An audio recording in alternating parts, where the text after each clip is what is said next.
You're watching UNICEF Television. Growing up in a safe and supportive environment is the right of every child.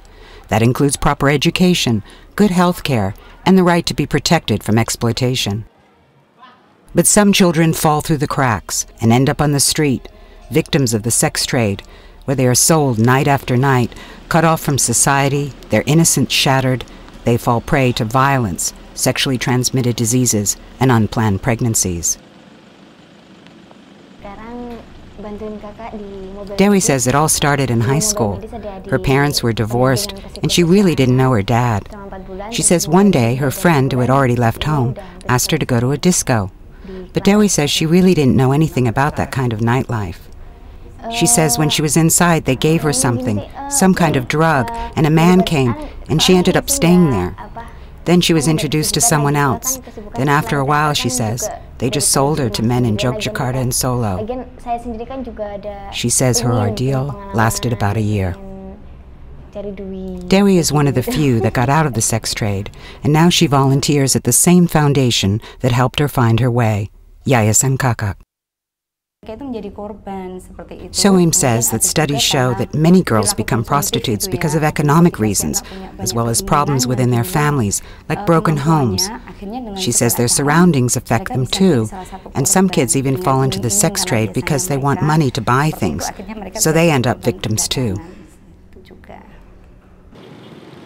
Yayasan Kakak works in the ancient city of Solo, and like many cities in the world, prostitution and trafficking have been thriving here for decades.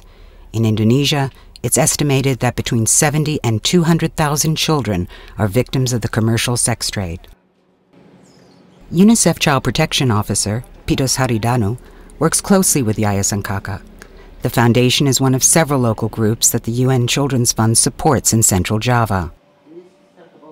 UNICEF also supports preventative measures, legal and policy reform, and recovery programs for the victims.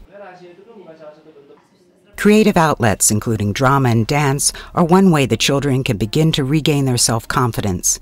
Many have spent years on the streets, working in brothels, massage parlors, and faced high levels of physical and emotional abuse. Dewi says she wants to tell girls not to fall into the same trap she did. She says you really lose out. Dewi says she realized it all when someone told her that if you make money from that business and you say, help support your family, what you're actually doing is spreading your own sin, and the money is really useless. This is Susanna Dane and Anton Susanto for UNICEF Television. Unite for children.